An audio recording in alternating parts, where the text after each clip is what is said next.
সমুদ্র মন্থনের সময় যখন দেবতা এবং অসুররা অমৃতের পাত্রের জন্য লড়াই করছিল, তখন ভগবান ইন্দ্রের পুত্র জয়ন্ত্র পাত্রটি নিয়ে পালিয়ে যান। অসুররা পাত্রটি নেওয়ার জন্য তাকে তাড়া করে। এই তাড়া করার সময় দেবতা এবং অসুরদের মধ্যে যুদ্ধ হয়। জয়ন্ত্র অমৃতের পাত্রটি নিয়ে পালিয়ে যাওয়ার সময় অমৃতের কয়েকটি ফোঁটা 4টি স্থানে পড়েছিল, যেখানে আজ মহাকুম্ভ অনুষ্ঠিত হয়। সেই 4টি স্থান হলো প্রয়াগরাজ, উজ্জয়িনী, নাসিক এবং হরিদ্বার। তারপর থেকে এই স্থানগুলিতে কুম্ভমেলা আয়োজিত হয়ে থাকে। কুম্ভমেলাকে অমরত্বের উৎসব হিসেবেও উল্লেখ করা হয়। তাই লক্ষ লক্ষ ভক্ত তাদের আত্মাকে পবিত্র করার জন্য এই পবিত্র স্থানে ধর্মীয় স্নানের জন্য আসেন। মহাকুম্ভের সময় বিশ্বজুড়ে সাধু, ঋষি এবং ভক্তরা পবিত্র জলে স্নান করেন। কুম্ভমেলায় রাজকীয় স্নানের বিশেষ তাৎপর্যও রয়েছে।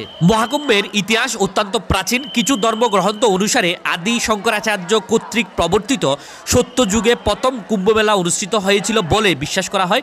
অন্যরা বিশ্বাস করেন যে কুম্ভমেলার উৎপত্তি সমুদ্র মন্থনের সময় থেকে, তবে এর উৎপত্তি সম্পর্কে বিস্তারিত তথ্য পাওয়া যায় না। পণ্ডিতদের মতে কুম্ভের ঐতিহ্য হাজার হাজার বছরের পুরনো। প্রাচীন শিলালিপিতেও মহাকুম্ভের ঐতিহাসিক উল্লেখ পাওয়া যায়। উপরন্ত 600 খ্রিস্টপূর্বাব্দে বুদ্ধ গ্রন্থেও নদী উৎসবের অস্তিত্বের কথা উল্লেখ রয়েছে।